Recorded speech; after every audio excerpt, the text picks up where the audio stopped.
చుట్టూ ఉన్న రంగులను గుర్తించడం, కనుగొనడం మరియు వర్గీకరించడం. అర్థమైందా? ఇప్పుడు ఈ ఆట పేరు వచ్చేసి వర్గీకరణ. ఏంటిది ఆట పేరు? గట్టిగా చెప్పండి.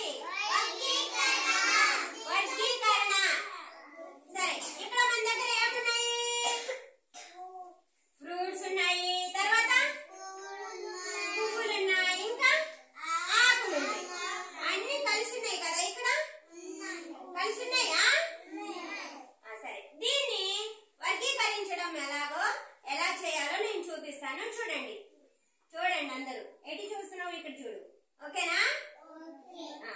ముందు ఒకసారి మనము వర్గీకరించే ముందు మనము రంగులను పరిచయం చేసుకుందాం. ఓకేనా?